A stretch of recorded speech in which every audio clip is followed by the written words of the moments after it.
I should have pulled away. I should have stepped back the second I felt the warmth of his skin beneath my hands, but I didn't.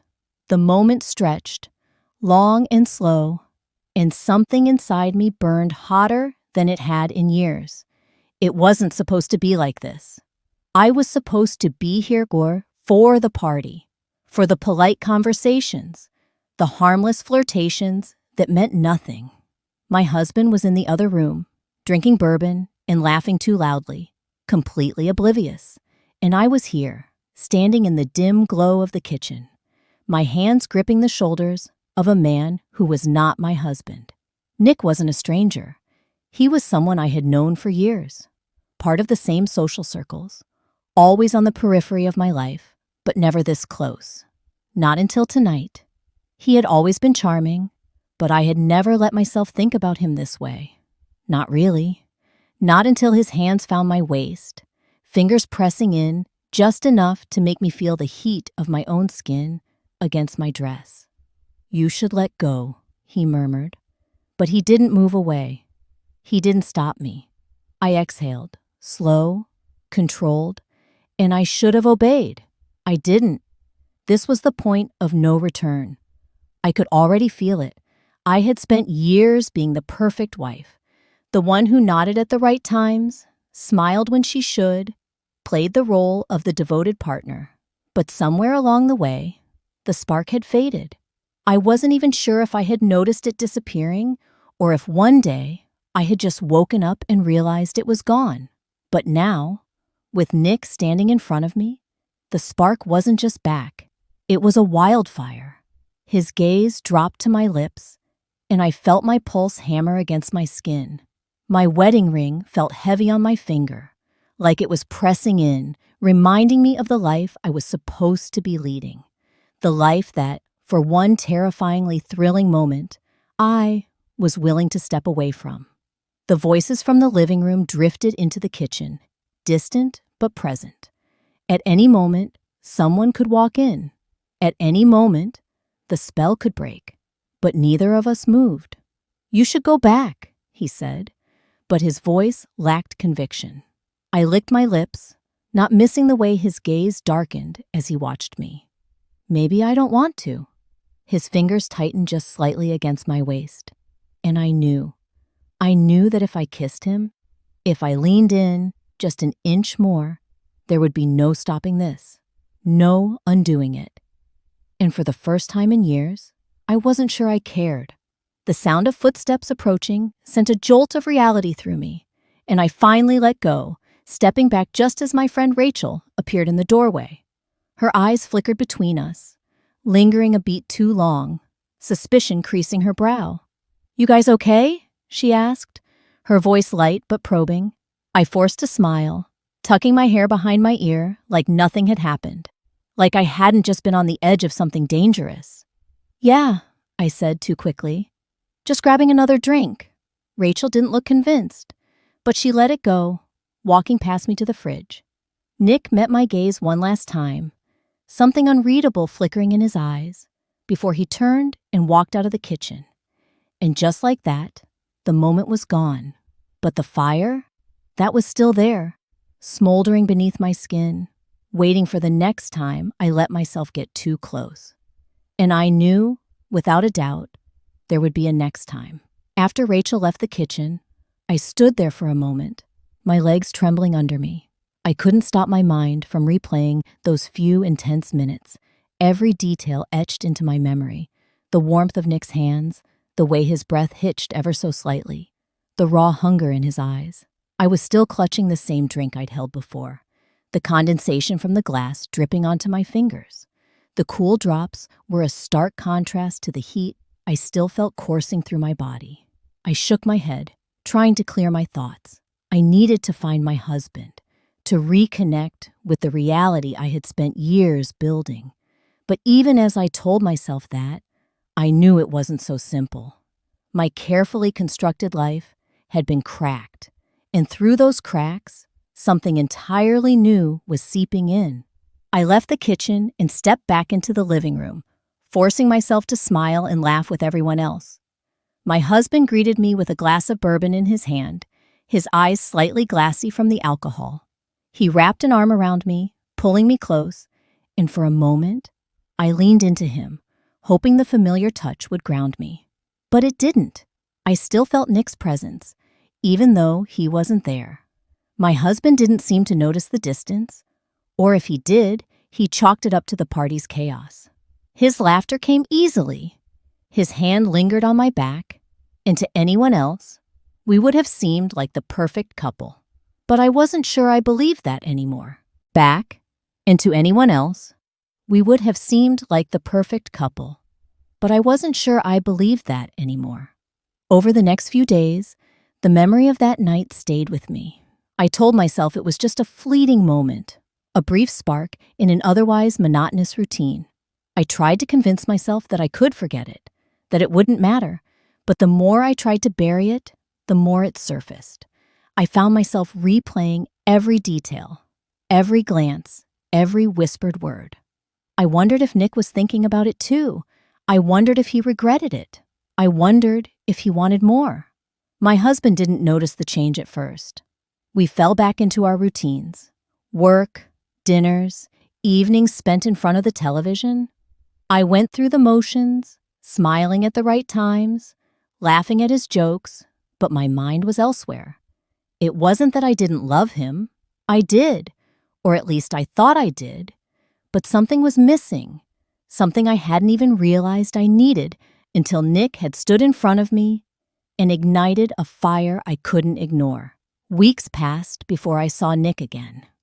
It was at another party, a smaller gathering at a friend's house.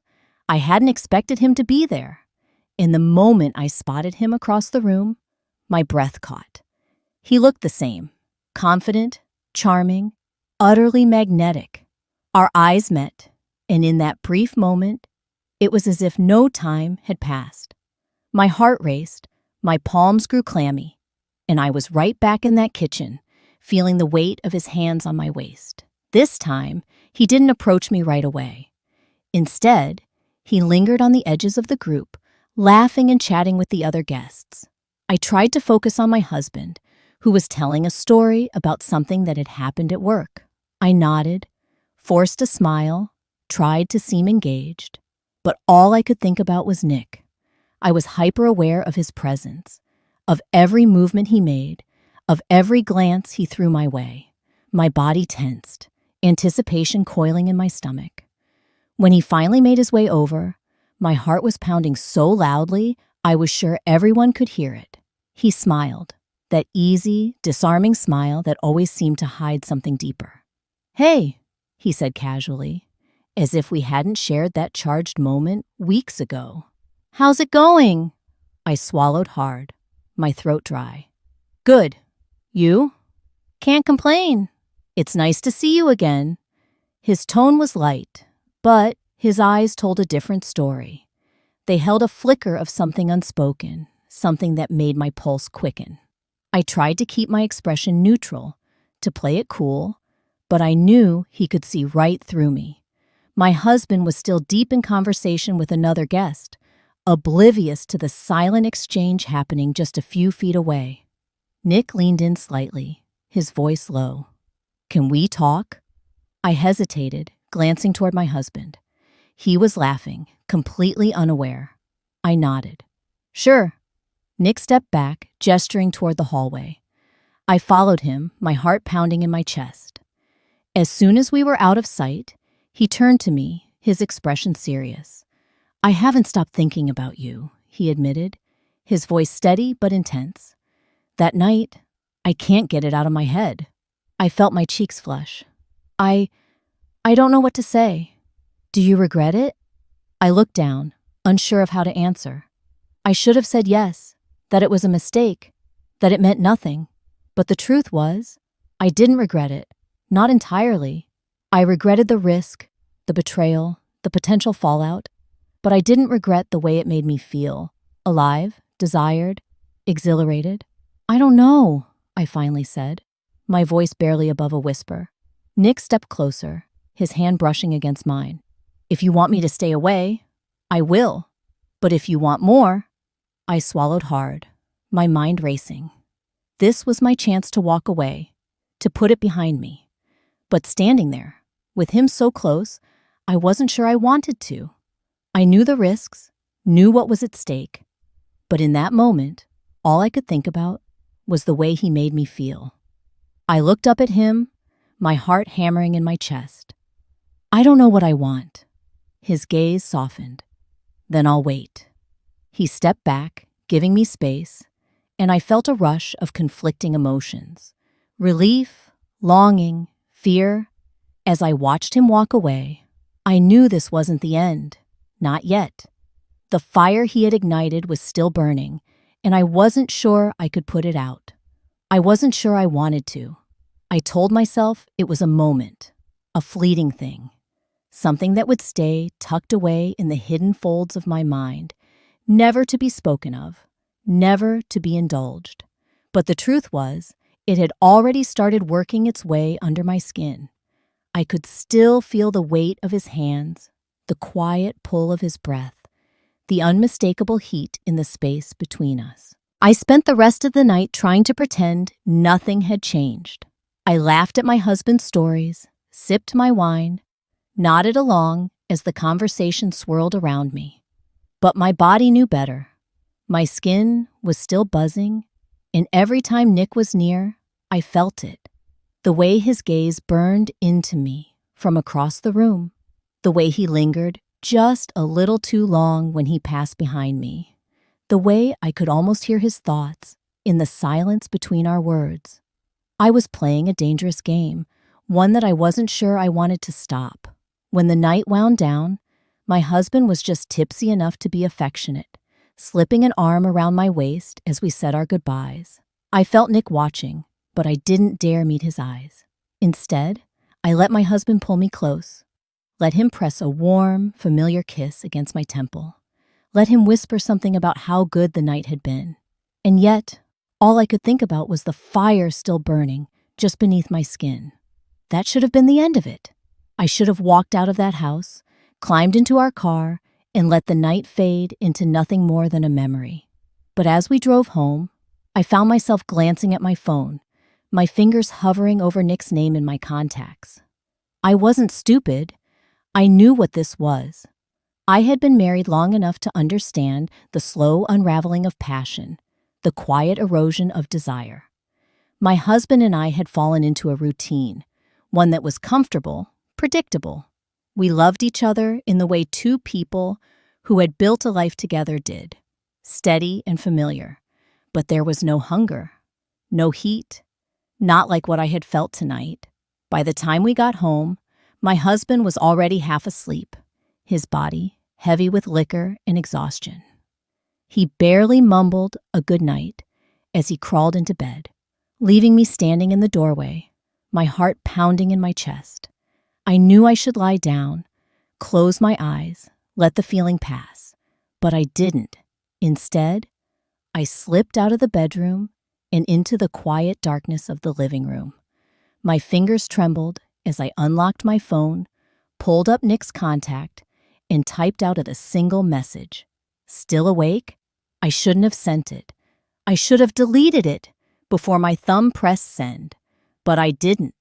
And when the 3 little dots appeared on the screen, my breath caught in my throat. Yeah, you? A thrill ran through me, sharp and electric. Couldn't sleep. Another pause.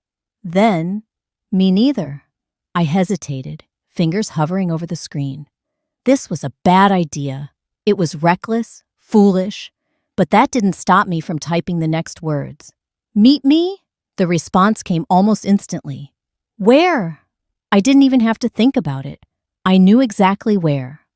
A place that was far enough from home to be safe, but close enough to get to quickly. A place where no one would look for me. I sent him the location. And then, heart racing, I grabbed my coat and slipped out the door. The drive felt endless, the weight of what I was about to do pressing in from all sides. But the moment I pulled into the empty parking lot, saw his car already waiting, all that hesitation melted away. I stepped out, the cool night air brushing against my skin, making me feel more awake, more alive than I had in years. Nick was leaning against his car, hands in his pockets, watching me with an intensity that made my stomach clench. For a moment, neither of us moved. We just stood there, two people on the edge of something we couldn't take back. Then, slowly, deliberately, he closed the distance between us. "I shouldn't have come," I whispered, even as my body betrayed me, tilting toward him, drawn in by a force I didn't want to fight. "But you did." His voice was quiet, knowing. I swallowed hard. "What are we doing, Nick?" His gaze flickered over my face, settling on my lips before meeting my eyes again. "I don't know, but I don't want to stop." Neither did I. And as his hand came up to brush against my cheek, his fingers warm and steady, I knew I wasn't going to. The moment his fingers brushed against my skin, everything else faded. I barely heard the wind rustling through the trees, barely felt the bite of the cold air against my exposed arms. All I could focus on was him, his touch, his presence, the silent understanding passing between us. This was a decision, a deliberate step into something we both knew we shouldn't want but couldn't resist. I let out a breath I hadn't realized I was holding. His thumb traced along my jaw, slow and lingering, and I tilted my face just slightly, an invitation neither of us could ignore. His lips met mine in a way that felt like both an inevitability and a transgression. It wasn't hurried, wasn't frantic. It was deliberate, restrained, but only just. The heat between us surged, and I felt my fingers curl into the fabric of his jacket. My body leaned into his, craving the warmth, craving the moment, craving him. For the first time in years, I felt truly wanted, truly desired. And I knew there was no turning back now. When he pulled away just enough for our lips to part, his breath was unsteady. "Are you sure?" he asked, his voice low, husky. I wasn't sure about anything, except the way my body reacted to him, except the ache that had settled deep in my bones. "I don't think I care anymore," I murmured, and that was all it took. His hands gripped my waist, pulling me against him as his mouth found mine again, this time with more urgency. My body melted against his, and in that moment, I let myself forget the consequences. I let myself be selfish. But reality had a way of creeping back in. The headlights of a passing car swept across the parking lot, a stark reminder that we weren't alone in the world, that what we were doing wasn't just some secret fantasy, but something very, very real. I pulled back, my breath heavy, my heart pounding in my chest. Nick exhaled sharply, pressing his forehead against mine for a moment before stepping away. "We should go somewhere else," I hesitated. "Where?" He glanced at his car, then back at me. "I have a place." The weight of the decision pressed against me. There was still time to walk away, still time to stop this before it went too far. But the rational part of my brain had already been drowned out by the undeniable need coiling in my stomach. I nodded. "Lead the way." The drive was silent, tense with anticipation. I followed him through winding roads, further from the familiar, further from my carefully constructed life. When we finally pulled up in front of a small, inconspicuous house tucked away from the main road, I swallowed hard. "No one will see us here," he said, as if reading my mind. He got out of his car first, and I hesitated for only a second before following. The night air felt even colder now, but my body was burning. I barely registered the way he unlocked the door, barely registered stepping inside. All I knew was the way he looked at me as he shut the door behind us. The air between us crackled with unspoken tension. We weren't just standing in some borrowed moment anymore. We were here, together, behind closed doors, and there was no hiding from it now. Nick reached for me, his fingers brushing against my wrist before trailing up my arm. "You don't have to stay," he murmured, giving me one last chance to walk away. But I had already made my choice. I closed the distance between us, my hands finding his shoulders, my lips finding his again. The last shred of hesitation melted away, replaced by something far more dangerous. Something I wasn't sure I ever wanted to let go of again. His hands roamed down my sides, gripping me tightly, grounding me in the moment. I felt every inch of him, every restrained movement that begged for more. His breath hitched as my fingers explored his chest, feeling the steady thrum of his heartbeat beneath my touch. I pressed closer, letting the heat build between us, letting my body answer for me. I wasn't here to think. I was here to feel, to chase a fire that had been missing for far too long. His lips traveled down my jawline, grazing the sensitive skin of my neck, sending shivers down my spine. I gasped, tilting my head back, surrendering to the way he made me feel, untamed, unguarded, completely alive. I tangled my fingers in his hair, tugging him closer, desperate for more. His grip tightened in response, his hands sliding down to my hips, pulling me flush against him. Every inch of him pressed into me, every ounce of his restraint unraveling just as mine did. We stumbled toward the couch, lips never breaking contact, hands exploring each other with a hunger neither of us could contain. The weight of the moment, the reality of what we were doing, should have made me pause, should have made me reconsider. But I didn't. I let it consume me. Nick pulled back just long enough to search my face, his eyes dark with need. "Tell me you want this." I swallowed hard, my breath shaky. "I do." That was all it took. He surged forward again, claiming my mouth with a kiss that left me breathless. I lost myself in him, in the reckless abandon of it all. Minutes stretched into something infinite, something unstoppable. Every touch, every kiss, every whispered breath between us only deepened the fire. It was as if the years of longing, of craving something more, had finally exploded into this moment. And I wasn't going to stop it. Not tonight. The morning light creeping through the curtains was the first thing I noticed. The second was the warmth beside me, the steady rise and fall of Nick's chest beneath my hand. My body was still tangled in his, a tangle I had no desire to break just yet. The night had been a blur of heat and whispered names, of bodies pressed together in a way that made me forget everything but the need to stay lost in him. Reality, however, was relentless. I blinked against the light, my mind already working through the inevitable questions. What time was it? Had my husband woken up yet?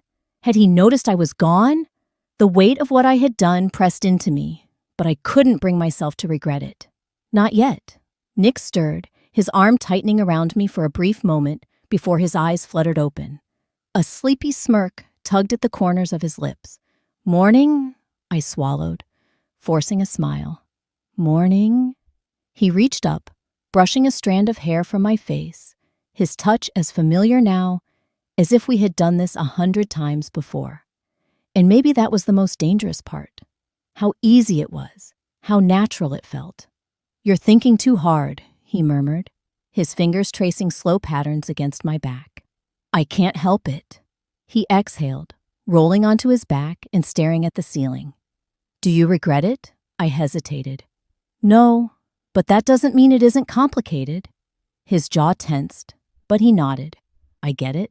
I do." For a moment, we just lay there, the air between us heavy with words neither of us wanted to say. Eventually, I forced myself to sit up, gathering the sheets around me as if they could shield me from the reality waiting outside this room. I should go. Nick sat up too, his hand resting lightly on my arm. "Do you want to?" I looked at him then, really looked at him, the man who had somehow become the thing I had been missing, the fire I hadn't realized had gone out in my life until he'd reignited it. I wanted to stay. I wanted to slip back under the sheets, let the world disappear for just a little longer. But that wasn't how this worked. "I don't have a choice." He nodded, his expression unreadable. "Then I won't stop you." I dressed quickly, my movements stiff with the weight of guilt that had begun to settle in my bones. By the time I turned back to him, he was already watching me, his eyes dark with something I couldn't name. "This isn't over," he said softly. I didn't answer, because I knew he was right. The drive home was torturous.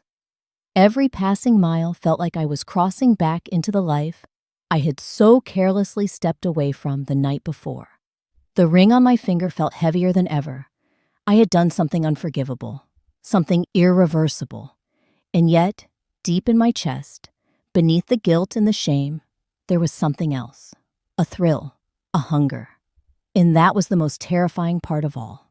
The house was quiet when I pulled into the driveway. I hesitated before stepping inside, my heart pounding as I pushed open the door. My husband wasn't in the living room, but I could hear the faint sound of the shower running upstairs. Relief flooded through me. I had time to collect myself, to erase the evidence of my betrayal before he even knew I was gone. I walked into the kitchen, needing something, anything, to anchor me. Pouring a cup of coffee, I stared at the dark liquid swirling in my mug, my mind racing. The logical part of me knew this needed to be the last time, that I had crossed a line I couldn't afford to cross again. But my body was still humming, still alive with the echoes of Nick's touch. A vibration against the counter startled me. My phone. A message. "Nick, thinking about you." My breath hitched. I should have ignored it. I should have deleted it and gone upstairs to my husband. But my fingers hovered over the screen before typing a response. "Me too." A second later, another message. "I want to see you again." I squeezed my eyes shut. We shouldn't. But even as I sent the message, I wasn't sure I believed it. And when his reply came, I knew I wasn't strong enough to walk away. "But we will." I exhaled shakily, setting my phone down. The sound of the shower upstairs stopped. I took a deep breath and forced myself to move, to go back to my life as if nothing had changed. But something had, and deep down, I knew this wasn't the end. The days that followed felt like walking a tightrope between two lives. Every moment spent with my husband was laced with an undercurrent of guilt, but it wasn't enough to stop me from craving more. I went through the motions, preparing dinner, listening to his stories from work, sharing the same bed, but my mind was elsewhere. With Nick, I told myself I wouldn't text him, that I would let the night remain a single reckless mistake, but the pull was too strong. The next time I saw his name light up my phone, I didn't hesitate. Same place. Tonight. My fingers trembled as I hit send. The response was immediate. "I'll be there." The rest of the day dragged on in slow motion. I busied myself with errands, pretended to be absorbed in household tasks, anything to keep myself from anticipating the inevitable. When my husband kissed me goodbye that evening, heading out for a late-night shift, I felt nothing but relief. I had the night to myself, and I knew exactly where I was going. By the time I arrived, my pulse was hammering. Nick was already waiting, leaning against his car with an unreadable expression. I barely had the chance to speak before he pulled me against him, his lips crushing mine in a kiss that felt like a demand, a claim.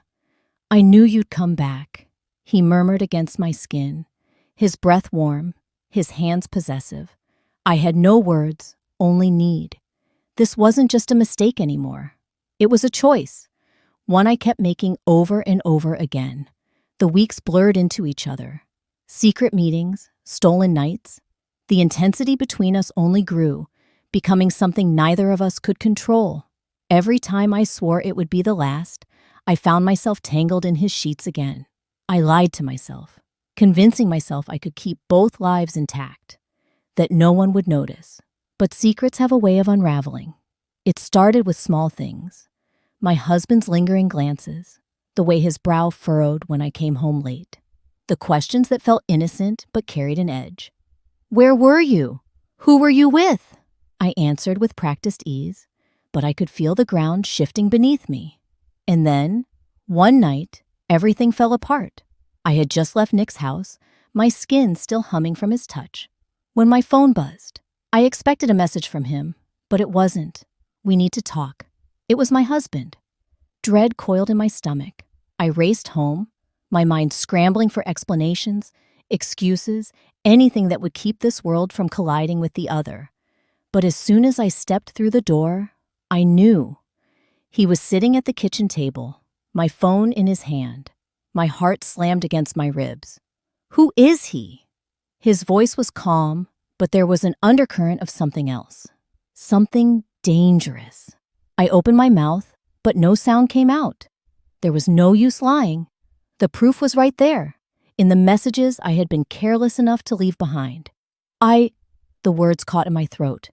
I didn't mean for it to happen. His expression didn't change, but it did. The silence that followed was suffocating. The man who had once been my safe place, my home, was looking at me like a stranger, and I knew, in that moment, that I had lost him. I just needed something more, I whispered, the confession falling from my lips like a weight I could no longer carry. He let out a slow breath, setting my phone down with a finality that made my chest tighten. I don't know if I can forgive this. Tears burned my eyes, but I didn't fight them.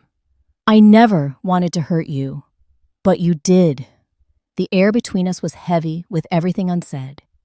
And as I stood there, the walls of the life I had built crashing down around me, I realized that no matter how much I had wanted to keep both worlds, I had been fooling myself. There was no going back. Nick had given me something I hadn't even known I needed, but in taking it, I had lost something far more valuable. And for the first time since this all began, I wasn't sure what I wanted anymore. My husband stood slowly, his eyes never leaving mine. Do you love him? The question hit me like a slap. Love? That wasn't what this was it? I hesitated for too long, and that was enough of an answer for him. He exhaled it sharply, shaking his head as if he had already known. I'll stay with my brother tonight, he said, voice hollow. We'll talk later. And just like that, he was gone. I stood there, alone in the house we had built together, surrounded by the remnants of a life I had shattered. The weight of my choices bore down on me, suffocating, final. My hands shook as I grabbed my phone, staring at Nick's name, my fingers hovering over the screen. I could call him, tell him everything had fallen apart, let him pull me into another night of forgetting. But for the first time, I wasn't sure that was what I wanted. Instead, I set the phone down, staring at the empty space where my husband had stood. Maybe this was what I had been chasing all along. Not Nick, not passion, not an escape. Maybe I had just been searching for something real.